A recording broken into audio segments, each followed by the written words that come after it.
It's an obvious thing once you know it, but difficult if you don't. Many people are probably familiar with How to control objects and their shadows separately in Blender, right? However, most tips out there focus on controlling shadows through the compositing mode. This is commonly referred to as the shadow catcher. But in today's complex world, unless it's absolutely necessary, many people prefer to solve it directly in the viewport without going through compositing. Where do you ask? Right here, I'm that person. So, today we will look at solutions to two problems. The first is how to make the object visible, but its shadow invisible. This is usually a technique used to differentiate ghosts, but since we are in a 3D viewport world, I hope you understand. The second is how to make the object invisible, but keep only the shadow visible. Many people know the compositing-based solution for this one. However, in this video, we will look at how to do both of these things directly in the viewport. Now, let's get started. First, let's tackle the simple one. To make the object visible, but its shadow invisible, go to the Object Properties panel.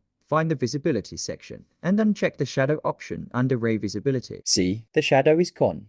Now, let's move to the opposite case, where the object is invisible, but the shadow remains visible. This one can be a bit trickier, because we'll need to make the object transparent. However, we know that making an object transparent in Blender is really easy. By setting the alpha value of the material to 0, the object disappears immediately. But we don't want the shadow to disappear as well, right? In this case, go to the Material settings and uncheck the Transparent Shadows option. This is a polite request to keep the shadow, even though the object is transparent. But did you know that the second solution is a bit of an overcomplicated approach? To leave only the shadow visible, you don't even need to touch the Material settings. Just like in the first case where we made the object visible, but the shadow invisible, you can simply go to the Object Properties panel, and in the Visibility section, and check Camera Visibility. So, in conclusion, the ability to hide either the object or the shadow can be easily controlled directly in the Object Properties Visibility tab. It took me a long time to figure out how easily this simple problem can be solved.